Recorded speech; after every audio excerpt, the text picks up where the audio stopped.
हम लोग जो जीवन में धर्म के नाम पे कुछ कर रहे हैं या अपने जीवन को अच्छा करने के लिए जो कर रहे हैं, हमारे हिंदुस्तान में बहुत ज्यादा धर्म हो रहा है। जिस धर्म को ये पूजा पाठ और यात्राएं, तीर्थ स्थान, देवी देवता, रात्रि जागरण और कथाएं और यज्ञ और जो भी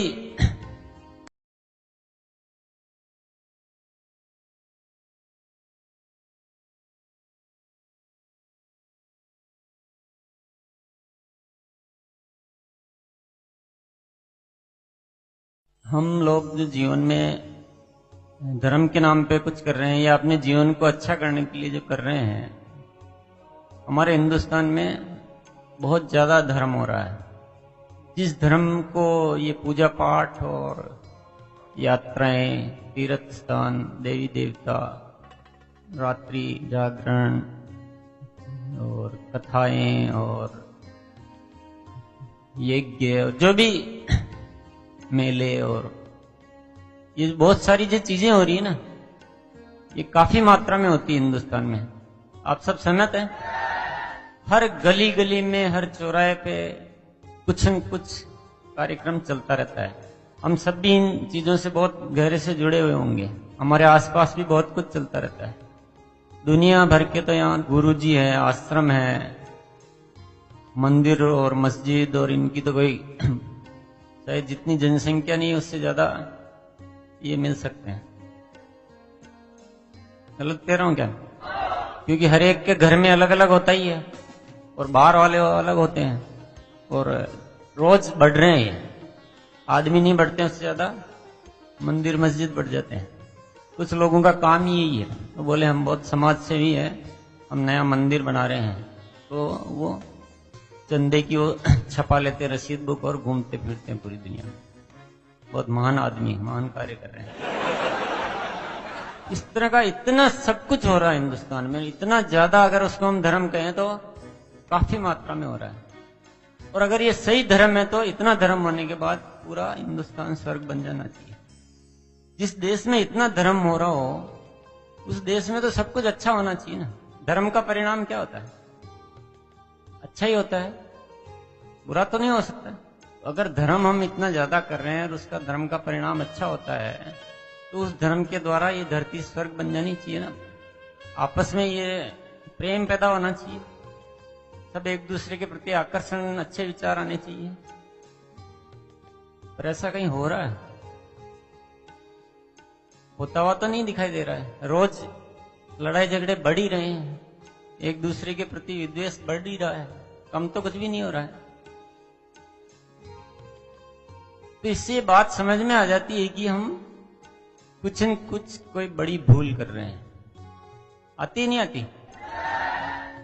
जिस चीज को हम जीवन के लिए, और यहां तक कि हम जब उस धर्म करने की जरूरत आती है, उस दिशा में हम लगते हैं, तो बाकी इस जीवन की महत्वपूर्ण चीजों को भी छोड़ देते हैं।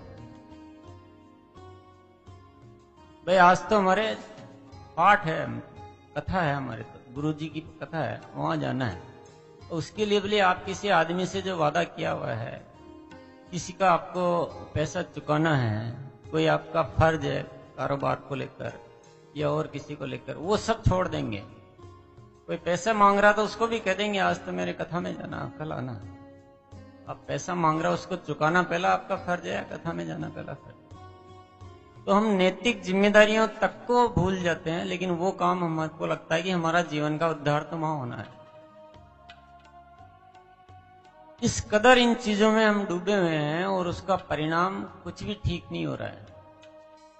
और सदियों सदियों से चल रही है ये बात, और इस कदर चल रही है कि पूरा देश, एक एक आदमी उसमें पूरी तरह से डूबा हुआ है। पर हम थोड़ा सा भी अगर अपने आप को जगाएं और विचार करें तो साफ समझ में आ जाता है कि हम बहुत बड़ी कोई भूल कर रहे हैं। इतना धर्म करें, अगर इतना वास्तविक धर्म होता तो ये आज धरती स्वर्ग बन जाती। हम आडंबरों को धर्म समझ रहे हैं। हम शारीरिक क्रियाओं को धर्म समझ रहे हैं। हम समझते हैं कि रोज ये इतनी पैदल यात्रा कर लेंगे, इतना त्याग तपस्या कर लेंगे, हम व्रत उपवास कर लेंगे, हम पूजा पाठ कर लेंगे, तो हमको इसके बदले में बहुत सारा परिणाम मिल जाएगा, हमारे दुख दर्द दूर हो जाएंगे। वहां भी हमारा लेन देन है, वो वास्तविक कोई मन का धर्म नहीं है। हम धर्म इसलिए करते हैं कि हमको वहां से कुछ न कुछ मिल जाए, इस हाथ दे और इस हाथ ले, सौदेबाजी है। मन में झांक कर देखो आप, कभी अपने निश्चल भाव से कि बस मेरा मन कर रहा है और इसलिए मैं ये कर रहा हूं, ऐसा होता है? पीछे हमेशा एक कैलकुलेशन चलती है कि मैं इतनी यात्रा करूंगा तो व्यापार धंधा ये चल जाएगा, बच्चा पास हो जाएगा, घर में जो बीमारियां हो दूर हो जाएगी, इसलिए ये सब काम करते हैं। ऐसे धर्म नहीं होता है। धर्म का मतलब समझना बहुत जरूरी है। जब तक उसका सही अर्थ नहीं समझेंगे, जब तक वो सही काम होगा नहीं। क्या होता है धर्म का मतलब? धर्म का मतलब होता है हमारे भीतर हमेशा अच्छे विचारों की उत्पत्ति होनी। बुरे विचार हमारे भीतर कभी आवे ही नहीं। हम अंदर से भी किसी का बुरा नहीं सोचते। जब अकेले बैठे हो, कोई नहीं सुन रहा हो, तब भी हम अच्छे ही अच्छे विचार हमारे भीतर आए तो हम धार्मिक है। ये धार्मिक होना मन की बात है, अंदर की या बाहर की बात? और हम बाहर तो समझ रहे हैं कि हम कुछ कर रहे हैं, बड़े अपने आप को 30 मार्क का समझते हैं, कुछ ज्यादा। कोई जो पूजा पाठ कर लेता है वो अपने आप को ऐसा समझता है कि मैं अध्यात्म से बहुत जुड़ा हुआ हूं, मन में चाहे कुछ भी चल रहा हो। और इसकी वजह क्या है? ये ऐसा क्यों हो रहा है? क्योंकि हम एक बहुत बड़ी गलतफहमी पाले हुए हैं। हम धर्म को अलग समझते हैं और कर्म को अलग समझते हैं। हम जब कुछ करते हैं अलग से, मंदिर जाते हैं, पूजा करते हैं, मस्जिद जाते हैं, नमाज पढ़ते हैं, यात्रा करते हैं, मेले लगाते हैं, कथा करवाते हैं, तो हम उसको तो समझते हैं धर्म, ये हमारा धर्म है। और जब हम अपना व्यापार धंधा कारोबार करते हैं तो उसको क्या समझते हैं? ये कर्म है, इससे तो धर्म पूरा होगा नहीं, हमको धर्म करने के लिए अलग से कुछ न कुछ करना है। ऐसा एक गलत फहमी हमने पाल रखी है। और ये सबसे बड़ी गलत फहमी जो पूरी दुनिया बुरी तरह से पाली हुई है। जब तक हमारा हर कर्म धर्म में नहीं होगा तब तक धर्म नहीं होगा। हम जो भी कार्य कर रहे हैं वो इतना धार्मिक, वो इतना अच्छा, उतना पवित्र तरीके से होना चाहिए, तब हम जाके धार्मिक बन पाएंगे।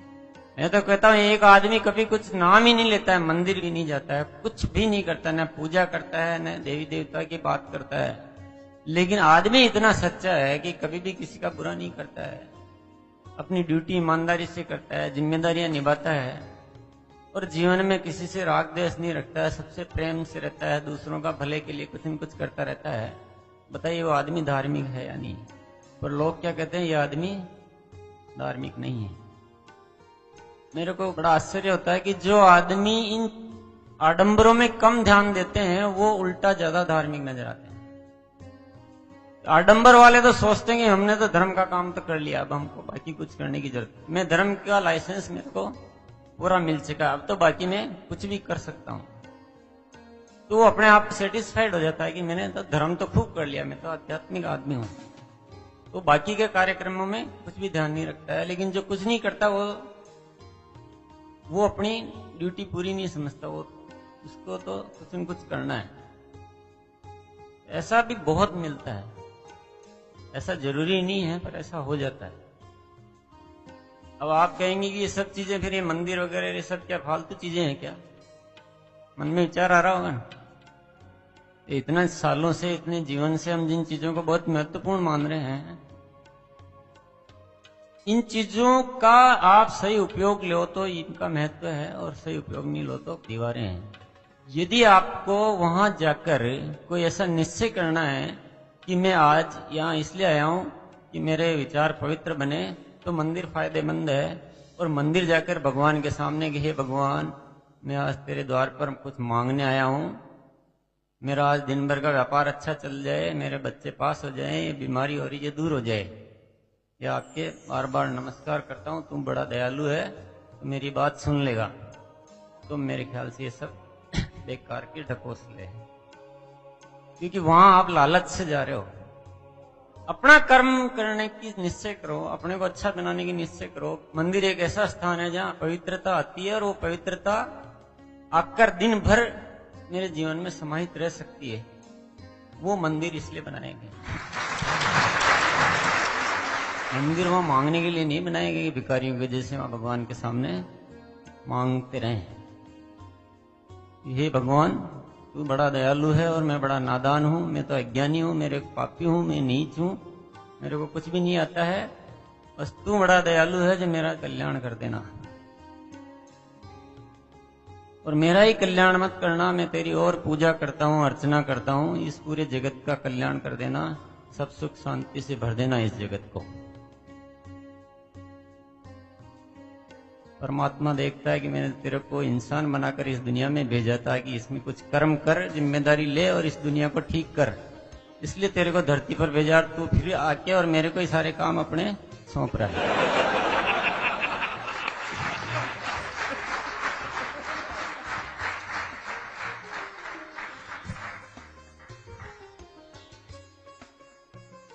परमात्मा कहता है मैंने तो तेरे को सम्राट बनाकर इस धरती पे भेजा था। अगर भिखारी बनाना होता तो मैं तेरे को जानवर बनाता, इंसान नहीं बनाता, पर तू तो वहां जाकर भी भिखारी बन गया। मांगने की आदत तेरी छूटी नहीं। भगवान के द्वार पर जाकर भी हम मांगते हैं, ये बड़ी शर्म की बात है कि हे भगवान मुझे ये दे दे, हे भगवान मेरा ये कर दे। ये स्थान तो इसलिए बनाए गए हैं कि हम अपने आप को रोजाना पुनः स्मरण कर सकें कि नहीं, कल भी कहीं कहीं मैं चूक गया था। अगर वो काम आप घर पे भी कर सकते हैं तो आपके लिए वो भी मंदिर है। उस स्थान का इतना महत्व नहीं है। मंदिर इसलिए है कि यहाँ अगर दिन भर अच्छे लोग जाएंगे, अच्छा काम होगा, तो वहाँ वाइब्रेशंस बहुत अच्छी रह सकती है।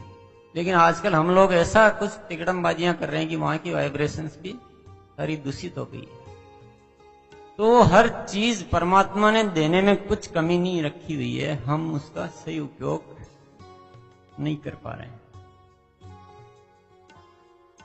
कुछ कमी नहीं है, हम खामखा रो रहे हैं कि जीवन में बहुत समस्याएं हैं, गरीबी है, कठिनाइयां हैं। है कहीं गरीबी? हमारे विचारों में गरीबी है और कहीं भी गरीबी नहीं है। और आप सोचते हैं आज मेरे पास कुछ नहीं है, आज दुनिया सारी आपके पास मौजूद है। आप चाहो तो 6 महीने में, 1 साल में, 2 साल में अपनी जिंदगी को पूरा तब्दील कर सकते हो, लेकिन अपने कर्मों से होगा। भिखारी के जैसे मांगने से कुछ नहीं मिलेगा। भिखारी के जैसे हम मांगेंगे तो हमारी औलादें भी वही करेगी।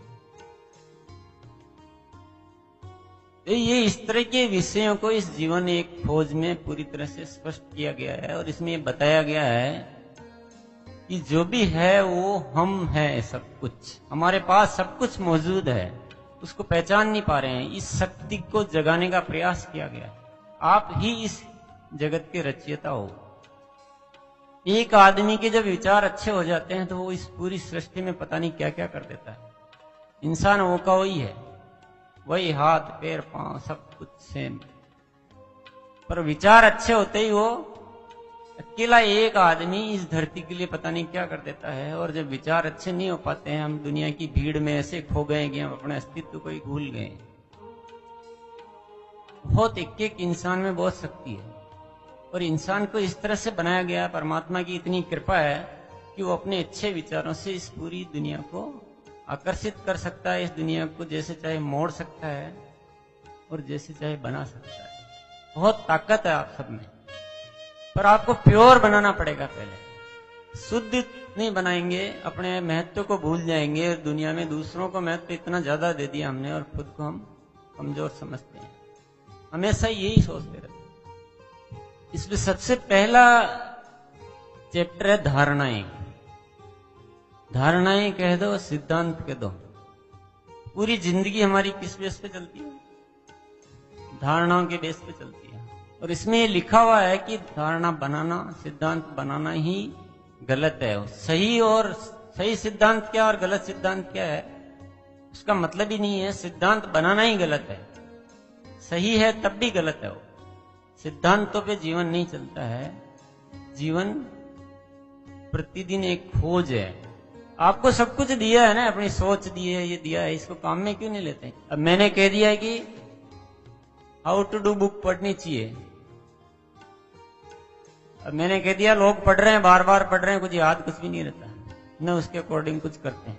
पढ़ते खूब है, ये रोज पढ़ता हूँ, रोज मीटिंग में जाता हूँ, कोई भी मीटिंग नहीं छोड़ता हूँ।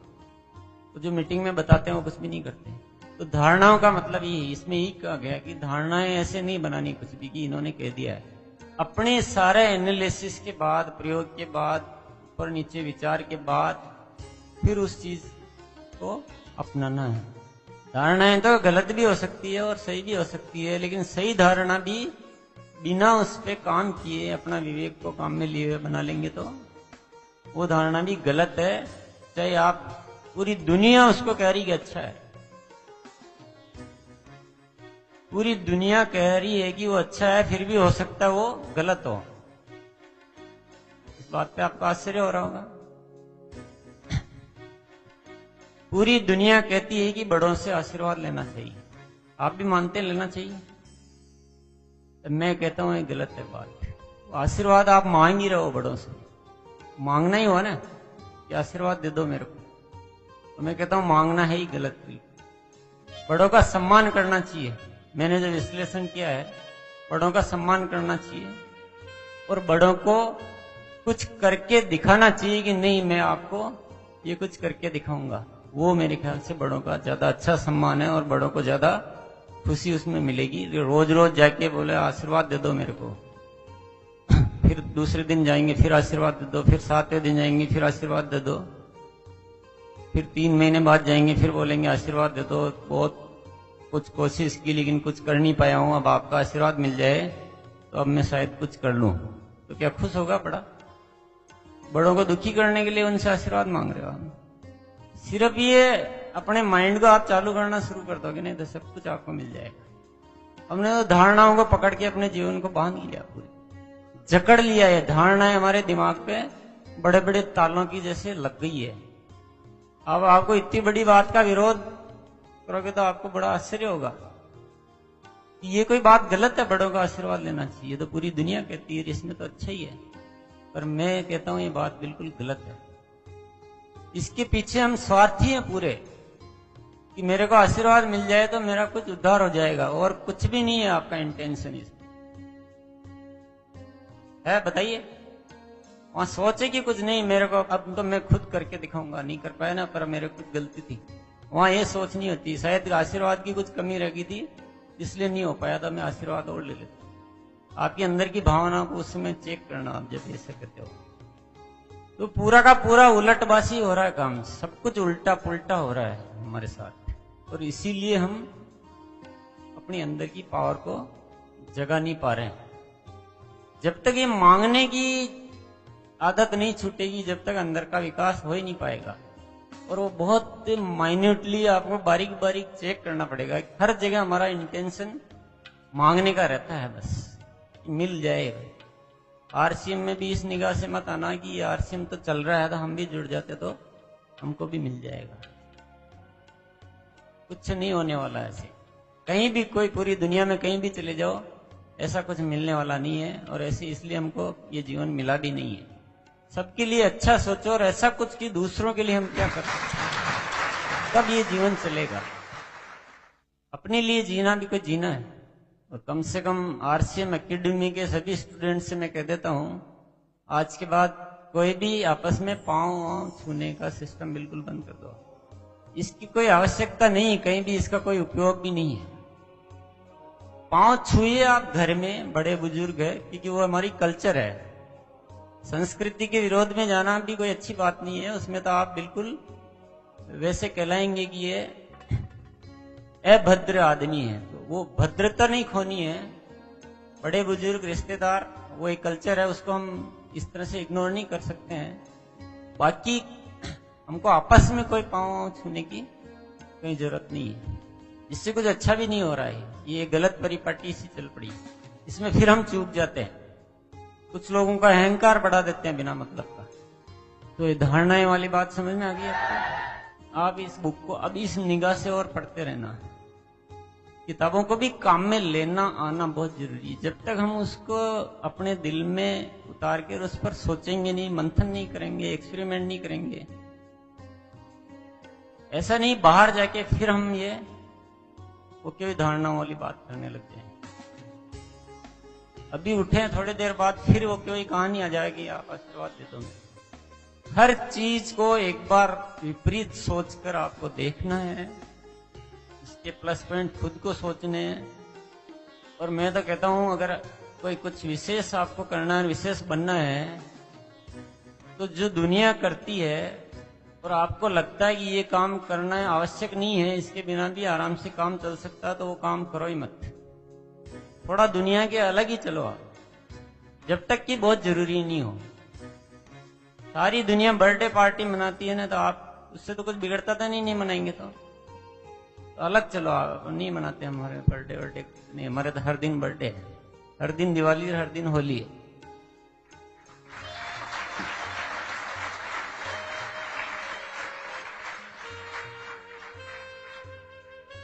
धारणाओं और सिद्धांतों के बारे में जो मैं बात कर रहा हूं, ये है अंदर की बात कर रहा हूं, विचारों की और भावों की बात कर रहा हूं। औपचारिक जीवन में तो सिद्धांत और धारणाएं चाहिए। आपको यहां से जयपुर जाना है तो जयपुर वाली बस में ही बैठना पड़ेगा, उसमें अपना वो नहीं देखे। मैं चित्तौड़ जाने वाली बस में बैठकर देखता हूं, देख मैं दुनिया तो उधर चलती है ना, मैं अलग चलने की कोशिश। अब गुरु के नाम पर भी हमारे एक बहुत बड़ा ताला लग जाता है। बात लगभग यही की यही है, किसी भी गुरु को आप सुनो, पढ़ो, जो भी करो, कोई मनाही नहीं है। हर गुरु को सुन सकते हो, आपको जितना समय हो और जितनी आपकी शक्ति हो, उसमें कोई दिक्कत नहीं है। कि उसकी बात का भी पहले विरोध करके देखो कि ऐसा क्यों करें, गुरुजी ने कहा पर ऐसा क्या जरूरत है, और अपने आप आपको समझ में आ जाएगा कि कौन सी बात ठीक है और कौन सी बात गलत है, कौन सी कितने % करने की जरूरत है, या उससे भी ज्यादा करना चाहिए। गुरुजी ने तो इतना ही बताया था, मेरे को इससे भी और ज्यादा करना चाहिए। वहां से तो इशारा मिला आपको, बाकी सब कुछ अपने को करना है। तो आप एक क्रिएटर बनोगे। आप अभी तक क्या आप सिर्फ फॉलोअर हो, और फॉलोअर बनने से काम चलता नहीं है, आपको क्रिएटर बनना पड़ेगा, खुद से कुछ पैदा करना पड़ेगा। ये दिमाग में से भ्रांति निकाल दो कि गुरुजी ने ये कहा है और वो नहीं करेंगे तो हमको पाप लगेगा या गुरुजी नाराज हो जाएंगे। ऐसे नाराज होने वाले गुरुजी के पास जाना ही बंद कर दो। तो जो बातें अच्छी लगती है वो हमको अपनानी है, जो अच्छी नहीं लगती वो नहीं अपनानी। और जो गुरुजी आपको डराते हैं, ये करो तो ये फल मिल जाएगा और ये नहीं करोगे तो पाप लग जाएगा, ये फल और पाप ये केवल डराने के तरीके हैं। या तो क्या लालच बता देते हैं कि यहाँ इतना दान करोगे या ये करोगे या ये कथाएं करोगे तो आपके जीवन के सारे दुख मिट जाएंगे, ये हो जाएगा वो हो जाएगा। ये क्या हुआ? लालच। और या फिर ये नहीं करोगे तो इतना पाप लग जाएगा, आपके साथ बुरा हो जाएगा। ये क्या हुआ? डर। और ये दोनों ही चीजें हमारे जीवन में बहुत खतरनाक वायरस है। अगर हम बहुत अपने दिमाग से हर चीज अच्छा करते हैं, अच्छा सोचते हैं, दुनिया के लिए अच्छा करते हैं, अच्छे विचार रखते हैं, प्रेम से रहते हैं, किसी का जिंदगी में बुरा नहीं सोचते हैं, तो आपका कोई बिगाड़ सकता है कुछ? आप लाखों लोगों की दुआएं लेकर अगर जीते हैं तो कौन सा डर फिर आपको, किस बात का डर है? किसके कहने से आप डर जाते हो? जब आप किसी का बुरा करते ही नहीं हो तो क्या केवल गुरुजी ने ये कह दिया कि ऐसा नहीं करोगे तो आपको पाप लगेगा, आपके नक्षत्र खराब है, ये ग्रह ठीक हो जाएंगे? गुरुजी के हाथ में ग्रह नक्षत्र ठीक करना, खुद के तो ठीक कर लो पहले, तो दुनिया को ठीक करने में लगे। मैं किसी भी चीज की निंदा नहीं कर रहा हूँ, समझ रहे ना आप? मैं सिर्फ ये बता रहा हूँ कि हर चीज को काम में कैसे लेना है। गुरुजी है तो अच्छा है, जाएंगे कुछ न कुछ सुनने को मिलेगा, कुछ तो ज्ञान मिल ही जाएगा, कुछ तो नई बात मिल ही जाएगी अगर हमको आता है तो। और हमको जो लेना हो तो नहीं लेते हैं, और जो नहीं लेना हो ले आएंगे तो प्रॉब्लम खड़ी हो जाएगी। धर्म बनाम संप्रदाय, ये बहुत इंपॉर्टेंट टॉपिक है। कि हम कहते हैं हमारा ये धर्म है, हम वैष्णव धर्म, और हम जैन धर्म, और हम मुस्लिम धर्म, और हम ईसाई धर्म, और हम पता नहीं ऐसा बोलते हैं हम कि हम ऐसे अलग अलग धर्म के लोग हैं, और इसमें ये लिखा हुआ है कि धर्म इतने हो ही नहीं सकते। जो इतने हो सकते हैं वो धर्म नहीं हो सकता है, वो सब संप्रदाय हो सकता है। धर्म को ऐसे अलग अलग नाम देने का अधिकार आपको है ही नहीं, और ये धर्म को अलग अलग नाम देने से बड़ी भ्रांति फैल रही है। जो इतने टुकड़ों में हो सकता है वो धर्म हो सकता है? नहीं हो सकता ना। जब परमात्मा एक हो सकता है तो धर्म अलग अलग कैसे हो सकता है? अब बीच में गुरु अलग अलग हो गए, तो गुरुओं के नाम पे हमने क्या कर दिया? बंटवारा कर दिया। बंटवारा करके उन पे इतनी अटूट श्रद्धा आंख बंद करके कर ली। मुसलमान अपना कट्टर बन गए, हिंदू अपने कट्टर बन गए, ईसाई अपने कट्टर बन गए, और बस जो है हमारा ही धर्म है, बाकी सब बेकार है। तो ये धर्म को अलग अलग समझने से क्या हुआ? कट्टरता आ गई, और कट्टरता आने से लोगों को उकसाना आसान हो गया। ये बस धर्म तो हमारा ही है, बाकी सब पाखंड है, तो उनको खत्म करो और पूरा इस धर्म को धरती पर फैलाओ, दूसरों को सबको खत्म कर दो। ये कहानी बनते बनते आज ऐसा एक जहर घुल गया हमारे जीवन में कि हम आपस में लड़ाने के लिए सबसे अच्छा तरीका क्या हो गया? धर्म के नाम पे। ये धर्म के नाम अलग अलग रखते हुए इस लड़ाई को खत्म करने की कोशिश करते रहेंगे जब तक कुछ भी नहीं हो सकता। इनको संप्रदाय रहने दें और धर्म को केवल हम एक ही शब्द रखें कि मानव धर्म, तो ये लड़ाई झगड़े खत्म हो। यदि व्यवस्था ही है चलती रहेगी। सबसे बड़ी समस्या है कि जो लड़ाने की एजुकेशन देते हैं उनको हम क्या बोलते हैं? ये तो हमारे इस धर्म के महान संत है, संत पुरुष।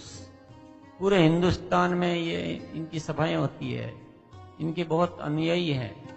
उनको इतना ऊंचा स्थान दे देते हैं और उनकी बातों को इस कदर मानने लग जाते हैं कि वो लड़ाने और उकसाने में, हमको अंदर ही अंदर पता ही नहीं चलता हम क्या कर रहे हैं। अपने धर्म के लिए हम जान भी दे सकते हैं।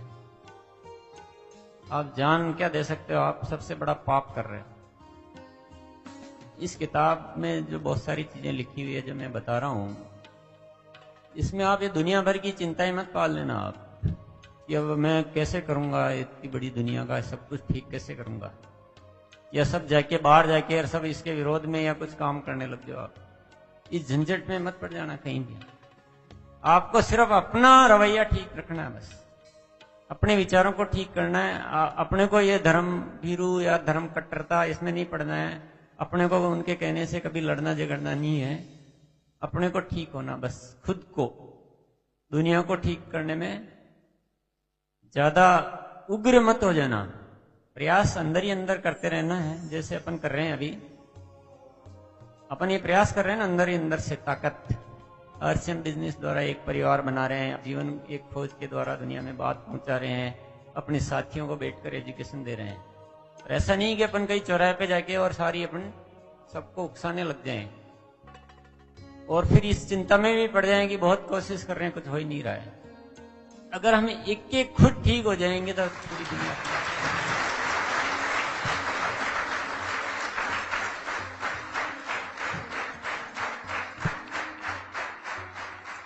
अब इस एक सही नजरिए से इस पुस्तक को आप पढ़ते रहे, आप ये काम खुद कर देगी। अगर किताब आप पूरी दुनिया में फैला दोगे और इस किताब को पढ़ना सीख जाएंगे, ये किताब सारा काम कर देगी। आप ये जिंदगी का सबसे बड़ा जो खजाना है या जो एक नजरिया होना चाहिए वो सारा इसमें पूरा स्पष्ट किया गया है। ये जो ताले लगे हुए हैं बहुत भारी भारी ताले हमारे ऊपर है, क्योंकि बिल्कुल जो चल रहा है और उससे एकदम बहुत बड़ी भूल हम कर रहे हैं। बिल्कुल सोच को अलग दिशा में हम ले जा रहे हैं और इसमें जो कहा गया वो बिल्कुल एकदम विपरीत दिशा है। तो ये थोड़ा भारी मामला है। जल्दी से किसी की हिम्मत ही नहीं होती है ऐसे डिसीजन लेने की, नहीं होती ना। एकदम से आप पुरानी चीजों को छोड़ नहीं पाओगे, इसको अपना नहीं पाओगे। पर ये धीरे धीरे करने का काम नहीं है। जब ताले बहुत भारी हो जाते हैं और जंग आ जाता है तो चाबियों से भी नहीं खुलते। उनको तो एक बार गंभीर चोट देकर तोड़ डालो, एक बार पक्का निर्णय कर लो, खुद के लिए कर लो। ये अब इन बातों को ठीक से समझना है और अपनाना है और मेरे अपने अस्तित्व को जिंदा करना है। हमने क्या अपना अस्तित्व को खो दिया है पूरी तरह से। हम समझते हैं हम तो कुछ है ही नहीं, जो भी है हमको कहीं से मिल जाए तो हमारा जीवन चलेगा। और ये इसी सोच की वजह से हमारा विकास ही रुक गया सारा। विकास जब ही शुरू होगा जब हम अपने अस्तित्व को जिंदा करेंगे, अपनी पहचान बनाएंगे, अपने विचारों के द्वारा कुछ अभिनव सोचेंगे, कुछ क्रिएट करेंगे। हम हर इंसान को अपना क्रिएटर बनना पड़ेगा। और ये भी मत मान लेना कि मैं जो सिखा रहा हूं उससे आपका कुछ काम हो जाएगा, वो हो ही नहीं सकता। वो सब चीजें इसमें लिखी हुई है, लकीरें बना के और उस पर कोई चल जाए उससे काम हो जाएगा, कुछ नहीं होना। आपको अपनी अपनी खोज जारी रखनी पड़ेगी। जैसे मैंने कुछ खोज करने की कोशिश की, वैसे आपको भी अपनी खोज जारी रखनी है।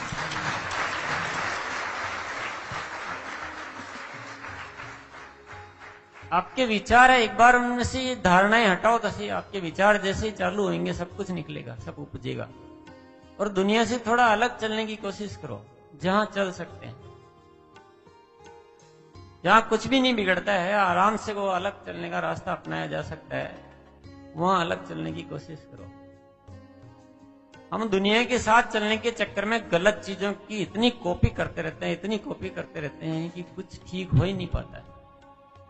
और सारी दुनिया दिवाली पे पटाखे छोड़ते हैं तो किसी को कितना भी समझाओ उसको पता नहीं, उसका दिमाग चलता ही नहीं है। अरे छोड़ रहे हैं जिनको छोड़ने दो ना, अपन नहीं छोड़ेंगे तो काम चल जाएगा ना अपना। अब ऐसे ऐसे धीरे धीरे कुछ अलग करते जाओ दुनिया से।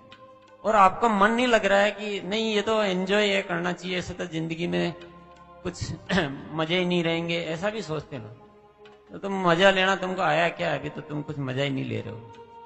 कुछ जिंदगी में क्रिएट करके देखो, फिर जिंदगी में कितना मजा है। ऐसे बर्बाद करने से थोड़ी मजा आता। आपको होश ही नहीं है कि हम इस दुनिया को किस गलत दिशा में, कितना पॉल्यूशन फैला रहे हैं, कितने एक्सीडेंट हो रहे हैं, क्या हो रहा है। उससे कुछ मजा आ रहा है आपको, यानी आपकी आत्मा मर गई है और आपको ऐसी चीजों में भी मजा आता है। ऐसे आत्मा को मारो मत, आत्मा जिंदा रहने चाहिए। और हमें क्या हिम्मत नहीं होती कि पूरी दुनिया कर रही है तो हमें अब पता नहीं, मैं अलग सोचता हूं ठीक नहीं होगा। ये सबसे बड़ी बीमारी है हमारे ऊपर। मैं तो कहता हूं ज्यादातर चीजें वो सब गलत है जो पूरी दुनिया कर रही है। ज्यादातर चीज 90% गलत हो रहा है। अब वो लोग 31 तारीख को पता नहीं रात रात भर बाहर जा रहे हैं, कर रहे हैं। मेरे को कुछ समझ में आज तक नहीं आ पाया कि इसके पीछे लॉजिक क्या है। पुराना साल को विदाई दे दी, नया साल आ रहा है और बड़ा सेलिब्रेट कर रहे हैं, जैसे कोई पिछले साल में बहुत कोई अच्छा पुण्य कर लिया हो, उसका सेलिब्रेशन मना रहे हैं। करने के लिए जीवन में बहुत कुछ है, कुछ क्रिएट करो, कुछ अच्छा सोचो, कुछ दिन बैठ के कुछ अच्छा प्लान बनाओ कि नहीं इस साल 10 लोगों का मेरे को अब जीवन सुधारना है, मैं 20 लोगों को टेक्निकल अचीवर पे कैसे पहुंचा सकता हूं, उसके लिए प्लानिंग करता हूं। ये नया साल आ रहा है, 2009 आया था, इस 2009 को विशेष बनाना है। इसमें अभी आरसीएम बिजनेस को ऊंचाई पर ले जाना है और जो भी लोग सफल नहीं हो रहा उनको सफलता के मुकाम पर, ऊंचाइयों पर ले जाना है। ये तो कोई नए साल की कुछ बात है। इसमें आनंद नहीं आता है क्या? इसमें मजा नहीं आता है ऐसा सोचने में? तो मजा लेना आना चाहिए ना। मजा पता नहीं किन चीजों में ले रहे हैं हम, बर्बादी में मजा ले रहे हैं। तो दुनिया को करने दो ना, दुनिया कर रही है तो आप भी उसमें चले गए। ये कौन सी बात हो गई? भीड़ मत बनो आप। ये कोई भेड़ों की भीड़ नहीं है जिधर सारी भेड़े जा रही उधर ही हमको ही जाना है। ये भीड़ है ना, हमको बर्बाद करके रख देगी। हमको अपनी पहचान बनानी है। हमको ऐसा कुछ बनना है कि लाख हजार करोड़ आदमी भी खड़े हो तो आपका चेहरा अलग नजर आए, आपका प्रकाश अलग जगमगाए।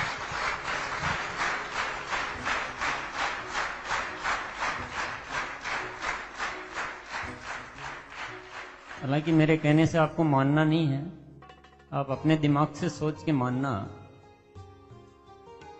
पर मैं जो कर चुका हूं कि जिंदगी का सब कुछ जो भी चाहिए आप, मेरी जिंदगी का चाहे सेलिब्रेशन हो, चाहे परिवार हो, चाहे धर्म हो, चाहे कर्म हो, चाहे खोज हो, सब कुछ आरसीएम में है।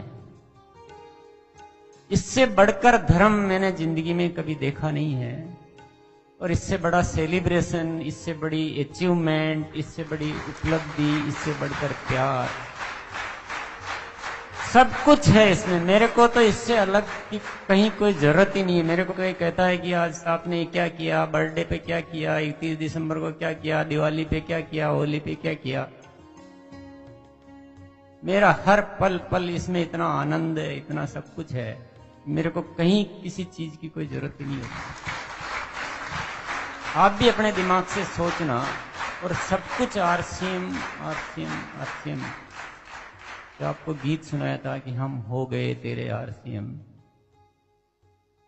हर सोच में, हर बात में बसता हमारे आरसीएम।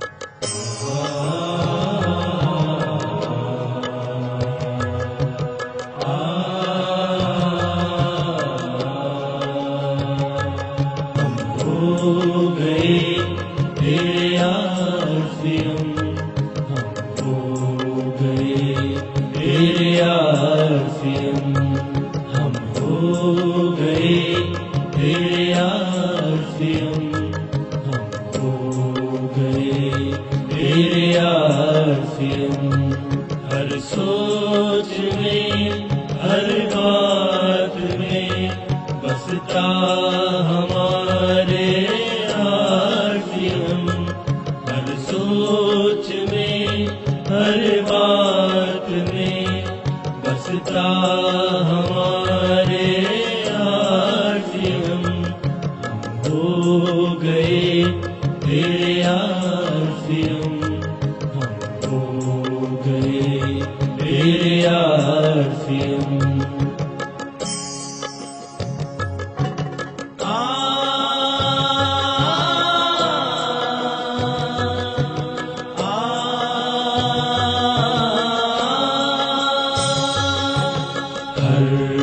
पल अब तू ही रहता, हर एक ख्याल में।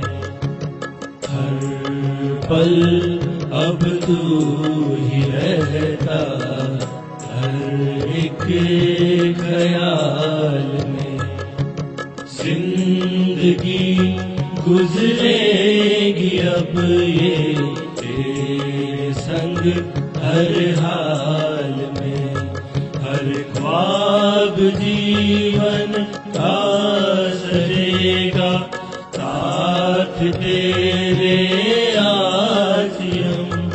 हर ख्वाब जीवन का सजेगा साथ तेरे आरसीएम।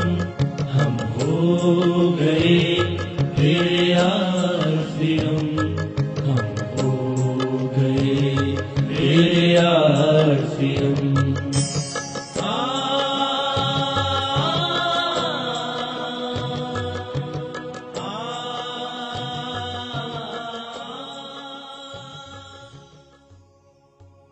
सब कुछ इसमें मौजूद है, कहीं कुछ जाने की जरूरत नहीं है आपको। आपके लिए सब कुछ है। आपको कुछ क्रिएट करना है, इसमें जितना चाहे क्रिएट करो। आपको सेवा करनी है, आप जितने लोगों की सेवा करो। आपको सम्मान चाहिए, जितना चाहे सम्मान लो। अच्छा बनने से मिलता है सम्मान, मांगने से तो नहीं मिलता है। देश भर में परिवार चाहिए, वो सब कुछ मिलता है। आपको अच्छे कपड़े पहनने, वो इसमें मिलते हैं। आपको बंगला चाहिए, गाड़ी चाहिए, पैसे चाहिए, सिक्योरिटी चाहिए। जो आरसीएम में नहीं है उनको हो सकता है 20 जगह जाना पड़ेगा, उनको भटकना पड़ेगा। उनको आनंद के लिए अलग जाना पड़ेगा, धर्म के लिए अलग जाना पड़ेगा, परिवार के लिए अलग जाना पड़ेगा, सिक्योरिटी के लिए अलग जाना पड़ेगा। आरसीएम में सब कुछ मौजूद है।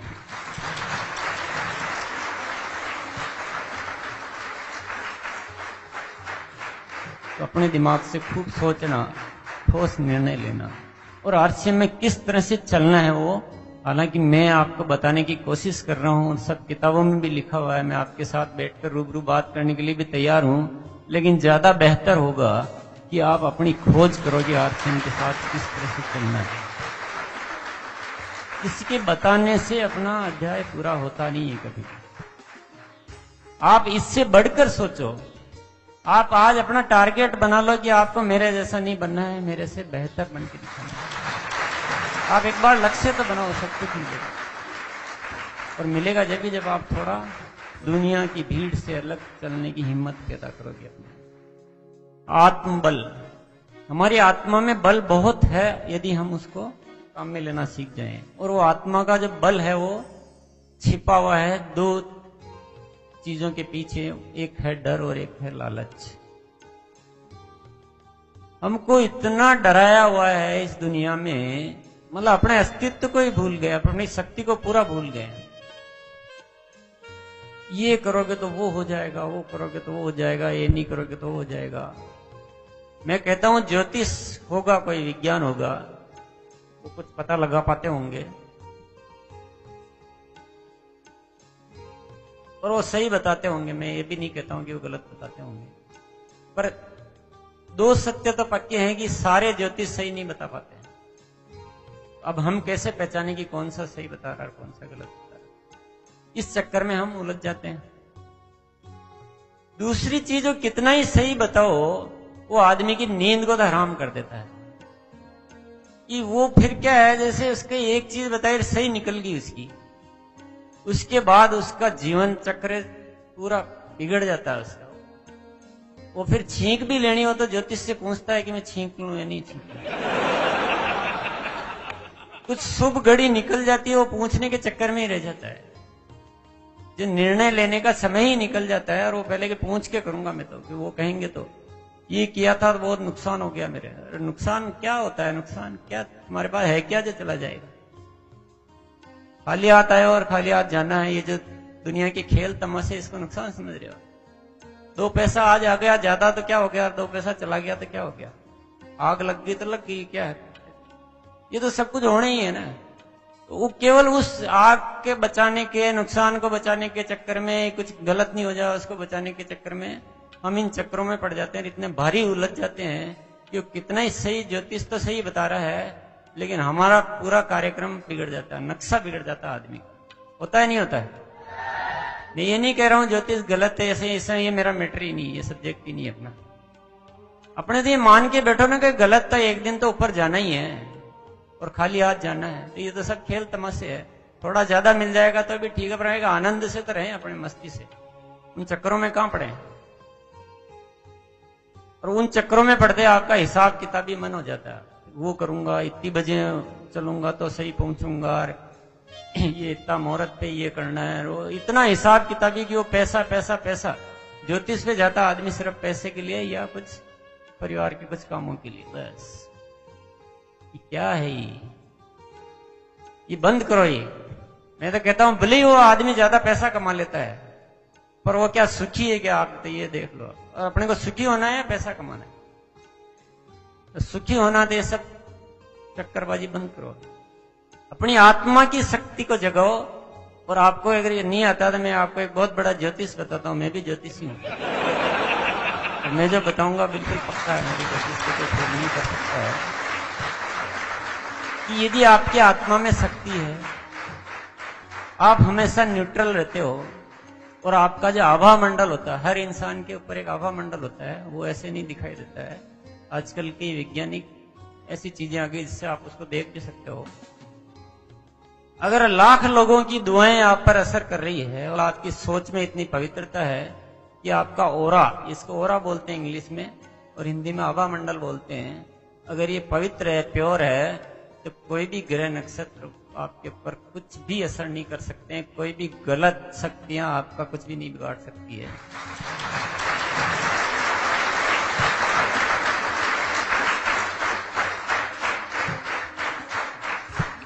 ये एक पक्का ज्योतिष है। दूसरा ज्योतिष ये है कि नक्षत्र में ताकत है जो आपके जीवन को प्रभावित करते हैं। एक शक्ति है, एक कोई भी चुंबक जो भी है, उसके द्वारा वो आपके जीवन को प्रभावित करते हैं, ठीक है। पर आपके भीतर भी एक ऐसी शक्ति है कि उस शक्ति से भी आप विजय पा सकते हो।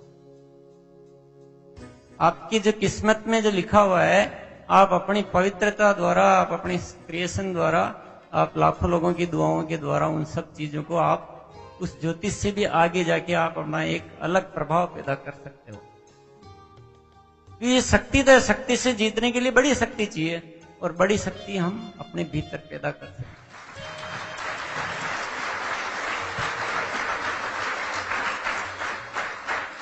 और तीसरी बात यह है कि डर डर के जीने से कुछ मिल जाए वो सब बेकार है, और निडर होकर जिए, मस्ती से जिए, और थोड़ा बहुत कुछ चला भी जाए तो वो जीवन ज्यादा आनंददायक है।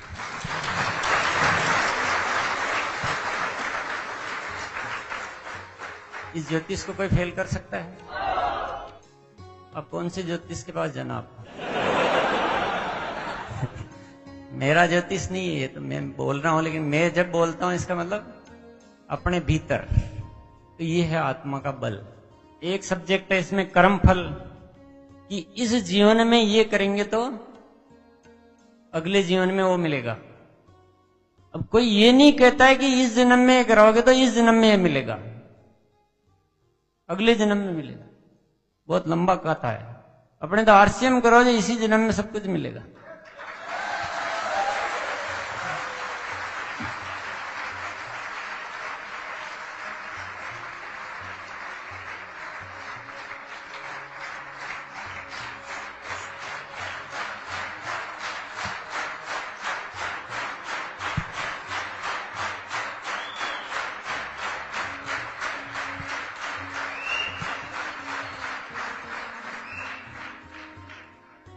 जब भी कोई लंबी कहानी बताता है कि ऐसा करोगे तो अगले जन्म में मिलेगा, वहीं समझ लो कि ये पाखंड है ही।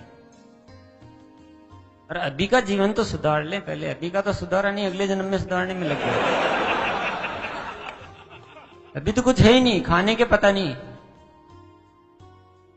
कुछ अच्छा कुछ जीवन में कर नहीं पा रहे हैं, बच्चों को पढ़ा नहीं पा रहे हैं, और अभी अगले जन्म की सोच रहे हो। तो ये मैं कहता हूं, न अगला जन्म न अभी का जन्म। ये सौदेबाजी बंद करो। तो ये मिलेगा इसलिए ये कर रहा हूं, ये सौदेबाजी है, और ये सारे आपके जीवन का आनंद को खत्म कर देती है।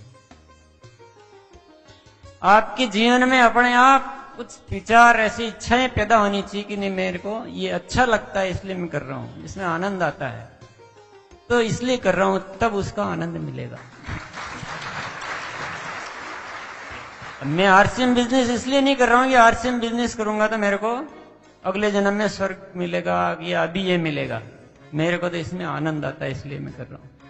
मेरे को तो परमात्मा ने ये इतनी शक्ति, इतनी सोच, ये सब कुछ दिया है, और मेरे को एक ही बात सोचती कि इतना जो परमात्मा ने दिल खोल के दिया है कि जब चाहो जो चीज पैदा करने की ताकत दे दी है, तो इसको मेरे को साथ में लेकर नहीं जाना है, इसको उपयोग में यहां लेकर जाना है, इसलिए मैं करता हूं। इसलिए नहीं कि ये मिल जाएगा, ये हो जाएगा।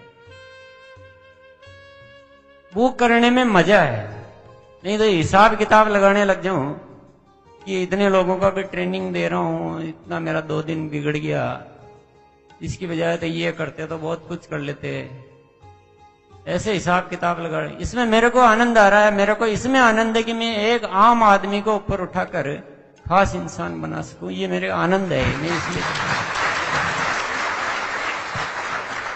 तो ये कर्म फल के चक्कर में मत पड़ो कि ये बस इतना करेंगे तो ये पड़ेगा। अच्छा लग के जीवन में मजा आएगा, और बिना इस हिसाब किताब के करोगे तो बहुत तो अच्छा होगा। रोज कुछ नया नया होगा। अपने लिए ज्यादा ये चक्करबाजी में नहीं पड़ोगे, ज्यादा चिंता भी नहीं रहेगी आपको, क्योंकि आपको फिर आप मस्ती से करोगे। तो हुआ तो बहुत अच्छा है, और नहीं हुआ तो भी मजे। अपन ने तो कोई कमी नहीं रखी, तो उसका भी एक आनंद है। और जब आनंद से करते तो कार्य की क्षमता कई गुना बढ़ जाती है, तो कई गुना बढ़ जाती तो अपने आप कार्य अच्छे तरीके से। और जब हिसाब किताब जैसे ही बंद होता है ना, तो अपने आप बहुत अच्छे अच्छे विचार आपको परमात्मा आपको अपने आप भेजता है। आप एक बार सोच के तो देखो,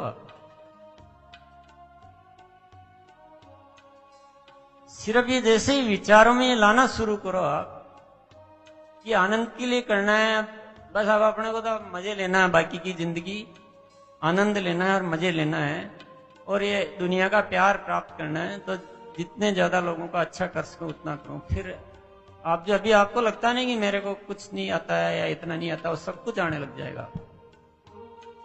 ये विचार और इस पे काम करना शुरू करोगे तो आपकी कैपेबिलिटी कई गुना हो जाएगा, आप सोच ही नहीं सकते, वो सब कुछ मिल जाएगा। ये है कर्म फल वाली बात। इसके बाद एक चैप्टर इसमें स्वर्ग। स्वर्ग में भी वही बात है कि जब मरोगे तो स्वर्ग या नरक मिलेगा आपको, क्योंकि अभी के स्वर्ग का रास्ता किसी के पास नहीं है, तो अभी के स्वर्ग की कोई बात ही नहीं करता है। आप बताइए मरने के बाद क्या होगा? वापस कोई जन्म ही मिलेगा ना, अपन वापस इंसान बन के धरती पे आ जाएंगे? नहीं आएंगे, पता नहीं है। मरने के बाद मान लो अपन मान लेते हैं कि इंसान बन के वापिस आएंगे, तो वापस कहानी तो एक ही शुरू होगी ना। फिर उस समय भी कहेंगे कि मरने के बाद स्वर्ग मिलेगा।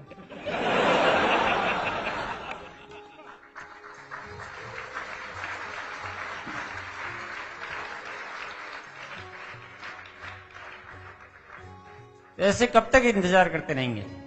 स्वर्ग हमको चाहिए तो स्वर्ग बनाना पड़ेगा। ये केवल ये मांगते रहे स्वर्ग मिल जाए अगले दिन, और स्वर्ग बनाना है तो अभी से बनाना शुरू कर देना चाहिए। और स्वर्ग कैसे बनता है, ये जो भी अपन बातें कर रहे हैं, और जो इन बातों को ठीक समझ लो कि आपके विचार अच्छे हो और आप हर समय सामान्य स्थिति में रह सकते हो। सुख और दुख से ज्यादा आपका कोई नाता नहीं होता है, हर समय आनंदमय रहना। कि कुछ ये जीवन का खेल है, ये नाटक है। जैसे 3 घंटे की पिक्चर होती है, ये 30 घंटे की होगी, 300 घंटे की होगी, 3000 घंटे की होगी, या कुछ छोटी थोड़ी बड़ी पिक्चर है, वो छोटी पिक्चर होती है। इस पिक्चर को देखते रहो और अपने एक सामान्य भाव से हम हर स्थिति में रह सकें, अच्छे विचार हमारे जीवन में हो और इन शक्तियों का सदुपयोग कर सकें, पश्चाताप जीवन में नहीं रहे, तो यही तो स्वर्ग है। और क्या स्वर्ग है? मन की सही स्थिति तो स्वर्ग है ना हमारे लिए, कि वहां महल बने हुए हैं, वहां अप्सराएं नाच रही है, वो स्वर्ग है। ये तो कहानियां हैं। जब सत्य साथ में पकड़ में नहीं आता तो झूठी कहानियां बना दी जाती है, और जब कहानियां बहुत पुरानी हो जाती है तो हम उनको क्या कह देते हैं? शास्त्र कह देते हैं। और जब शास्त्र का नाम आ जाता तो फिर एक ताला हमारे दिमाग पे लग जाता है, ये तो शास्त्रों में लिखा हुआ है। आज आप लिख के एक किताब छोड़ जाओ, 1001 साल बाद उसको भी शास्त्र कहा जाएगा।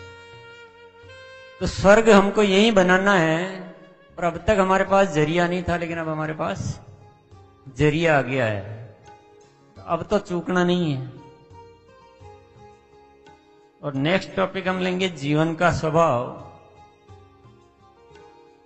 जीवन के स्वभाव को समझना बहुत जरूरी है कि हम क्या स्वभाव के विपरीत काम करते रहते हैं, तो वो ये जितनी भी समस्याएं खड़ी होती है इसलिए होती है। जिस तरह से पानी का स्वभाव होता है शीतल रहना, उसको गर्म करोगे तब भी वापस छोड़ते ही वो शीतल हो जाएगा, और आप उसको गर्म ही गर्म करते रहोगे तो वो उसके साथ आप कुछ गलत कर रहे हो, पानी के साथ खिलवाड़ कर रहे हो, धीरे धीरे वो खत्म हो जाएगा वो पानी। उसी तरह से जीवन का स्वभाव आनंदमय रहना है, और ये चीज हमको हमेशा ध्यान में रखनी है। खुश रहना, आनंद से रहना, खुद भी रहना और दूसरों को भी रखना। ये अगर समझ में आ गई बात तो हमारे से जीवन में जितनी भी गलतियां होती है वो सब खत्म हो जाएगी। जैसे आप स्मरण करोगे कि जीवन का स्वभाव तो आनंदमय रहना है, तो आप किसी को पीड़ा पहुंचाओगे? किसी के साथ जालसाजी करोगे, छीना झपटी करोगे, गलत शोषण करोगे किसी का? वो अपने जीवन का स्वभाव है और इसको स्मरण रखना है और इस स्वभाव को बनाए रखना है, इसी में हमारा भला है। नहीं तो हम खुद को खत्म करते जा रहे हैं, और धीरे धीरे अगर ऐसा ही करते रहेंगे तो ये यही का यही नरक मिल जाएगा, कहीं जाने की जरूरत नहीं।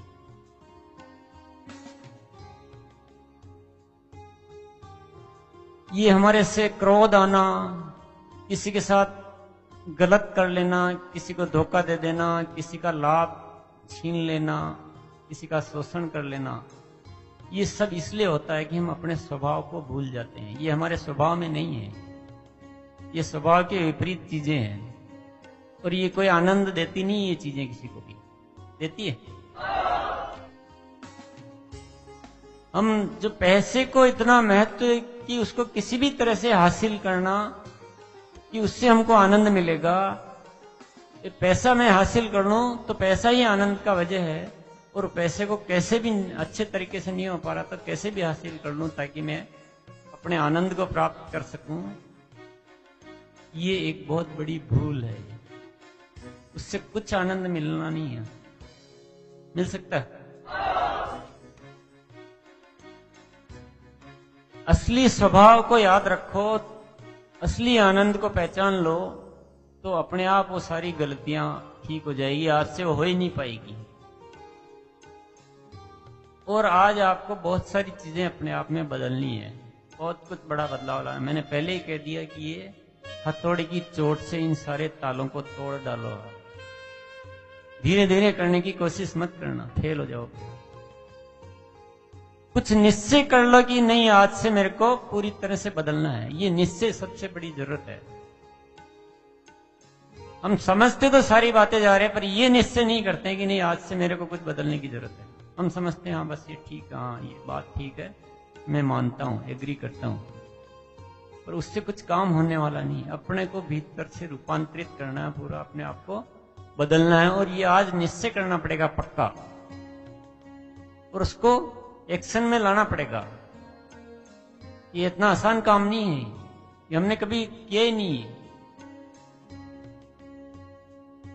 ये हर किसी के साथ बहुत बड़ा भारी भरकम कहते हैं कि हम अपने आप को बदलने के लिए तैयार नहीं कर पाते हैं, कुछ निश्चय नहीं कर पाते हैं।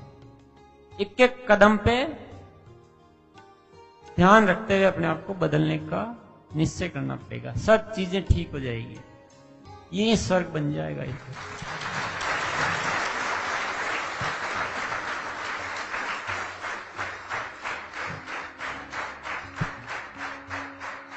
परमात्मा का भी इसमें एक टॉपिक है।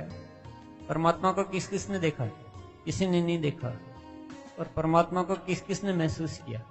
अगर हम आंखों से देखने वाली बात करें तो परमात्मा को किसी ने नहीं देखा है, लेकिन मन की आंखों से महसूस करें तो हर समय उसका एहसास आपको हो जाएगा, और वही प्रयास हमको करना चाहिए। हम मन की आंखों से महसूस करने का प्रयास तो बिल्कुल नहीं करते हैं, और इन आंखों से देखने का प्रयास करते रहते हैं विभिन्न रूपों में।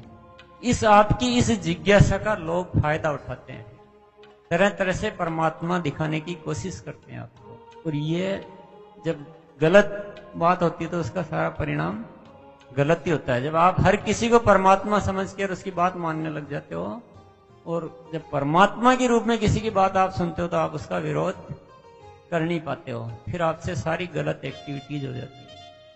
परमात्मा को महसूस करना है, उसको मानना है, उसको जानना नहीं है। एक चीज और, उसके वो हाथ कितने और पैर कितने और कैसी आंखें और कैसा कलर, किस साइज का है, कहाँ रहता है, इन सारे चक्करों में मत पड़ना। उससे आपको कोई मतलब भी नहीं है और आपके अधिकार की बात भी नहीं है, और कुछ भी सही जानकारी आपको कहीं से मिलेगी भी नहीं, और मिल भी जाएगी तो आप कुछ भी नहीं कर पाओगे। आपका भला यह है कि उसको मानो और उसको महसूस करो। ये पूरा जो अस्तित्व है ये परमात्मा का बनाया हुआ है, और हम उसके हिस्से हैं। तो परमात्व हैं हम सभी, परमात्मा का हिस्से ही तो हैं।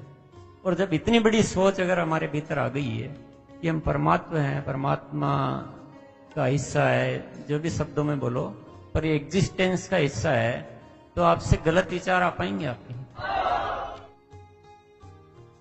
हर पल उस घड़ी को याद रखो तो आपके जीवन में स्वतः आनंद मिल जाएगा, स्वतः सही कर्म होगा, स्वतः शक्ति आ जाएगी।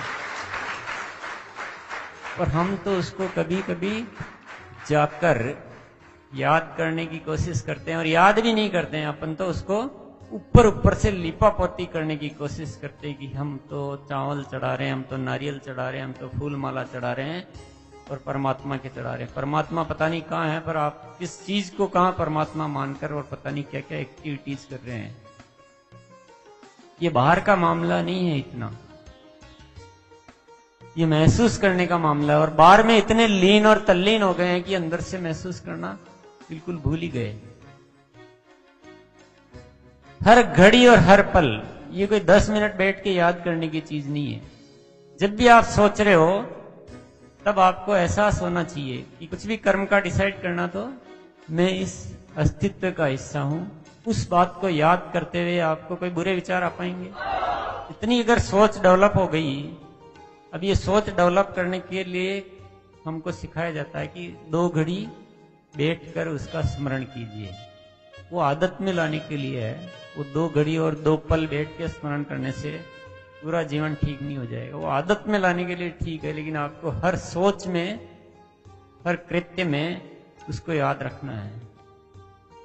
अपने हर कृत्य को पवित्र बनाना है। हर काम करते समय वो परमात्मा का स्मरण रहना चाहिए। ऐसा नहीं कि दिन में 1 घंटा तो परमात्मा के साथ रहे और बाकी 23 घंटे अपने काम में व्यस्त रहे। उससे तो अस्त और व्यस्त हो जाएंगे आप। हर पल परमात्मा की नजदीकी महसूस करें। उसके लिए शुरू में अभ्यास करना हो तो आप अलग से बैठ के अभ्यास करें, वो एक अलग चीज है। आगे बात समझ में आ गई? कुछ महसूस हो रहा है कि हम जीवन में आडंबरों को ज्यादा पाल रखा है, तो जब तक उनको छोड़ेंगे नहीं, जब तक भला नहीं होने वाला है। थोड़ा कठोर निर्णय ले लो एक बार। टुकड़े टुकड़े में लेने की कोशिश मत करो। सोचने का ज्यादा समय खराब मत करो कि चलो आज समझ में आई है, फिर देखता हूं थोड़े दिन और। तब तक तो आपकी ऊर्जा ही क्षीण हो जाएगी। और एक सबसे इंपॉर्टेंट सब्जेक्ट है जागरण। कि जागरण के बिना सारी बातें बेकार है। सपोज करो आपको कुछ निर्णय लेना है, आप किताब पढ़ रहे हैं, आप किसी के साथ बातचीत कर रहे हैं। अब मैं आपसे बातचीत कर रहा हूं इस समय मेरे को होश नहीं है। मैं अपने पता नहीं किस दशा में आपसे बातचीत करता रहता हूं। और बातचीत खत्म होने के बाद मैं अलग से बैठ के और फिर ध्यान करता हूं, अपने आप को होश में लाता हूं। फिर उसको याद करता हूं कि हाँ, मैंने बात करते समय ये बोला था, या तो बहुत गलत बोल दिया था, ऐसा तो मेरे को बोलना ही नहीं चाहिए था। इससे काम हो जाएगा। अगर मेरे को इतना होश पूर्वक रहना है कि बात करते समय एक एक शब्द जुबान से निकलते समय में होश है कि मैं क्या बोल रहा हूं। इतनी सारी बातें जो हम कर रहे हैं, अब ये इन बातों को अब आगे की जीवन में हर सोच के साथ, हर निर्णय के साथ, हर कर्म के साथ इन सारी बातों को याद रखना पड़ेगा। और याद कब रहेगा? जब हम होश में रहेंगे। हम आदतों के वश होकर कुछ करते रहेंगे कि हमारी आदत है इसलिए हम करते जा रहे हैं, तो आपसे कुछ बदलाव हो पाएगा? तो अभी जीवन में जो भी आज तक करते आ रहे थे, अब उन्हीं चीजों को, चाहे आप खाना खा रहे हो, खाना उठा रहे हो, किसी से मिल रहे हो, किसी से हाथ मिला रहे हो, हर एक्टिविटी में अब होश पूर्वक रहने की आदत बनाओ। और होश का मतलब जो अब तक जो आप बोल रहे थे, जिन चीजों को मान रहे थे, उनका थोड़ा विरोध करके सोचना शुरू करो। इससे आप में होश, अवेयरनेस आएगी कि अभी तक मैं ये करता था, अब इस चीज को अगर मैं ऐसे नहीं करूं तो, ऐसा सोच कर देखो। ऐसे बोलता था, अब ऐसे नहीं बोलूं तो, इसकी बजाय ऐसा बोलूं तो, ऐसा एक होश अंदर चालू रहना चाहिए। इसका अभ्यास करना पड़ेगा। ये ऐसे नहीं होगा जल्दी से। अभ्यास कैसे करेंगे? या तो आदत बनानी हो तो एक पर्ची रख लें जेब में, और पर्टिकुलर एक्टिविटी के टाइम उसको देखते रहें कि अब मैं जो गुस्सा करूंगा वो होश पूर्वक करूंगा। तो आज यही एक प्रैक्टिस के लिए ऐसा करें।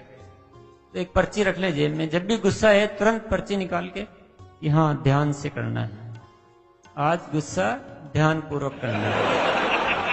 फिर जो भी करना है आप होश के साथ करो। जहाँ गुस्से में कितना करना चाहिए, किस हद तक उसको बोलना है, ये मजाक वाली बात नहीं है। ऐसे ही आप जागरण पैदा कर सकते हो, और कोई तरीका नहीं है। जो गुटखा खाते हैं वो गुटखे के लिए पर्ची रख लेंगे। अब जब भी गुटखा खाऊंगा तो होश पूर्वक खाऊंगा। होश पूर्वक का मतलब फिर उसमें से आप जेब में से पुड़की निकालेंगे, उसको खोलेंगे। हमेशा ध्यान रखो, हाँ कैसे कैसे चल रहा काम, और किधर ध्यान नहीं होना चाहिए, उसी पे ध्यान होना चाहिए। फिर थोड़ा सा निकाला उसमें से, उसको देखा, एक पीस छोटा है, इसके अंदर इसमें कितना जहर है, इसमें कितना स्वाद है, उसको फिर जीभ पे रखो, फिर सोचो हाँ जहर धीरे धीरे अंदर जा रहा है, शरीर को खराब कर रहा है। ऐसे होश पूर्वक करो काम को। कर सकते हैं? कौन कौन गुटखा खा सकते हैं ध्यान पूर्वक? इतना ध्यान से अगर करेंगे तो कुछ गलत काम हो पाएगा आपसे? ध्यान से करेंगे तो गुटखा खा पाएंगे, ध्यान से करेंगे तो सिगरेट पी पाएंगे, ध्यान से करेंगे तो शराब पी पाएंगे, ध्यान से करेंगे तो आप क्या गुस्सा कर पाएंगे? गुस्सा नहीं करना है, ये चिंता छोड़ दो। गुस्सा खूब करना है पर ध्यान से करना है, और गुटखा भी खूब खाना है पर ध्यान से खाना है। बातें भी करनी है तो ध्यान से करनी है। पहले वो ध्यान की वजह से बातें आधी रह जाए चलेगा, कम बातें कर लो पर जो भी करो ध्यान से करो। और जैसे मेरे से जैसे अटक अटक के भी बोलना शुरू कर दोगे तो भी चलेगा, पर जो भी है ध्यान से बोलो, उससे कोई फर्क नहीं पड़ता है। आपको बुरा नहीं लग रहा कि बीच बीच में सोचने लग जाता हूं? लगता बुरा? कोई किसी को बुरा नहीं लगता है। अपने हर चीज ध्यान पूर्वक करो, जब ये सब चीजें ठीक हो पाएगी।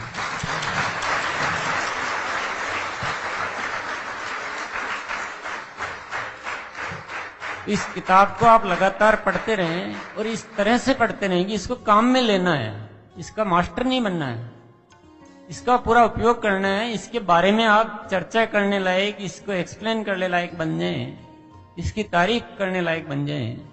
प्रैक्टिकली आपके जीवन में दिखनी भी चाहिए कि नहीं ये किताब पढ़ने से आपके भीतर अंतर आया है। और थोड़ा इंतजार कर लेना, एक ही दिन में सब कुछ आ जाए ऐसा भी जरूरी नहीं है। पर ये किताब, इसमें सब कुछ शामिल है। जो भी आपको अभी बताया वो भी मैंने सारा का सारा इसी में से ही बोला है। कभी कभी वो बात अलग है कि रूबरू बातें करना ज्यादा प्रभावशाली हो जाता है, पर रूबरू बातें करना एक बार किया जा सकता है और किताब आपके साथ जीवन भर रह सकती है। तो इसका जो आज बातें हुई है उसको अब आप इस नजरिए से, इस तबीयत से पढ़ते रहना और अपनाते रहना। अपना आरसीएम का उद्देश्य केवल आपको पैसे वाला बनाना नहीं है, आपको सुखी बनाना है, आनंदमय बनाना है। जो पहला सेशन चला था जो 2 घंटे में जो फीलिंग्स हमारे अंदर आई, एक कमिटमेंट का भाव आया। अब लगा कि सब कुछ बहुत बढ़िया हो रहा है, किसी चीज की परवाह नहीं है। जो आनंद का जो महसूस करना चाहिए हमें, जो हमारा असली स्वरूप है, लगा कि हम उस ओर बढ़ रहे हैं, अब सब कुछ अच्छा होगा। लेकिन ये चीज कंटिन्यू बरकरार नहीं रह पाता सर। इसके लिए जो हमको करना पड़ेगा, एक तो जागरण पे काफी काम करना पड़ेगा, ये अभ्यास करना पड़ेगा। हम चीजों को केवल समझ लें उससे काम नहीं चलता है। समझने से तो कुछ हुआ ही नहीं, अभी तो 1% हुआ है, 99% तो काम बाकी है। और हमको इस चीज को लाना पड़ेगा कि ये जो जागरण का मैंने बताया था उसका अभ्यास आप किसी भी तरीके से करते रहें। आप तो खाना भी खा रहे हैं तो उसमें निश्चय करके कि आज मैं होश के साथ खाऊंगा। धीरे धीरे आदतें बनाएं तो इससे जागरण आएगा, और जागरण आएगा तो ये सब चीजें लगातार रह पाएगी। दूसरा, सुबह का समय का आपको सदुपयोग करना पड़ेगा। खुद से प्रतिदिन बैठकर रोज के लिए कुछ सोचना, थोड़ी देर विचार करना है, निश्चय करना है, निर्णय लेने हैं, कुछ क्रिएट करना है अपने दिमाग से। तो रोज करते करते करते ये है जो सीमा में नहीं रहना है अपने को, इससे और आगे बढ़ना है। कोई भी किताब ले ली तो पढ़कर उस पर थोड़ी सी लाइनों को पढ़कर उस पर अपने दिमाग से फिर काम करें। तो रोज काम करेंगे तब रोज लगातार रह पाएगा। कि आज समझ लिया इससे हो जाएगा, इस समझने से तो कुछ भी नहीं होगा। समझने से तो हम एग्री हुई है कि हाँ ये बात ठीक है, करना तो सारा बाकी है। तो इसलिए अपने को सक्रिय भूमिका निभानी पड़ेगी इसमें। ये आज हो गया, आज मीटिंग में आ गए तो ये अपना काम पूरा हो गया, अब जैसे पहले चल रहे थे वैसे चले जाएंगे, तब नहीं होगा। आप जीवन एक खोज की अगर बहुत तारीफ कर रहे हैं, लेकिन आपके एटीट्यूड में कोई चेंज नहीं आया तो आपकी तारीफ बेकार है। आपको झलकना चाहिए आपके गतिविधियों से, आपके सोचने से। तो ये थोड़ा करते करते करते करते एक दिन अपने आप, मतलब हर दिन आपकी प्रोग्रेस होनी चाहिए। आज से कल बेहतर होनी चाहिए। आज से कल कमजोर हो रहे हैं तो यानी काम अधूरा है। जितना आज है उससे कल और बेटरमेंट आना चाहिए उससे। और जब भी आपको कुछ लगे, एनर्जी चाहिए, तो आप सुबह के समय कोई संगीत को ध्यान से सुन लिया, कोई किताब को ध्यान से पढ़ लिया, कुछ अपने मन में बैठ के कुछ विचार कर लिया, अच्छी प्लानिंग दिन भर के लिए अपने लिए निश्चय कर लिया कि आज मेरे को ऐसे रहना है और ऐसे सोचना है। मेंटेन रह पाएगी नहीं रह पाएगी? रह जाएगी।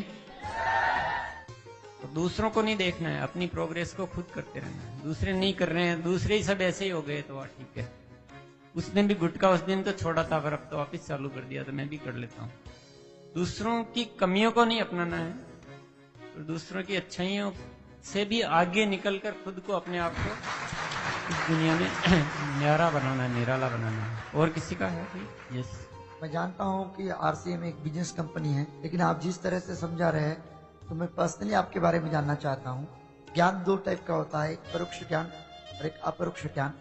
जब आप अंतर्ज्ञान की बातें करते हैं तो आध्यात्म से जुड़ा है, और आध्यात्म हमारे मन की अंतरात्मा से जुड़ा है, न कि भौतिक ज्ञान से। आप इसका संयोजन कैसे कर पाते हैं और आप इसका उद्देश्य क्या समझते हैं, इसके बारे में थोड़ा विश्लेषण कीजिए। ये तो मैंने पहले ही क्लियर कर दिया था कि अंतर्ज्ञान या अध्यात्म और जो हमारा कर्म है, ये दोनों को अलग अलग हमने कर रखा है। और मैं तो मिलाने की बात कर रहा हूं कि हर कर्म में अध्यात्म आना चाहिए, हर कर्म में अंतर्ज्ञान आना चाहिए।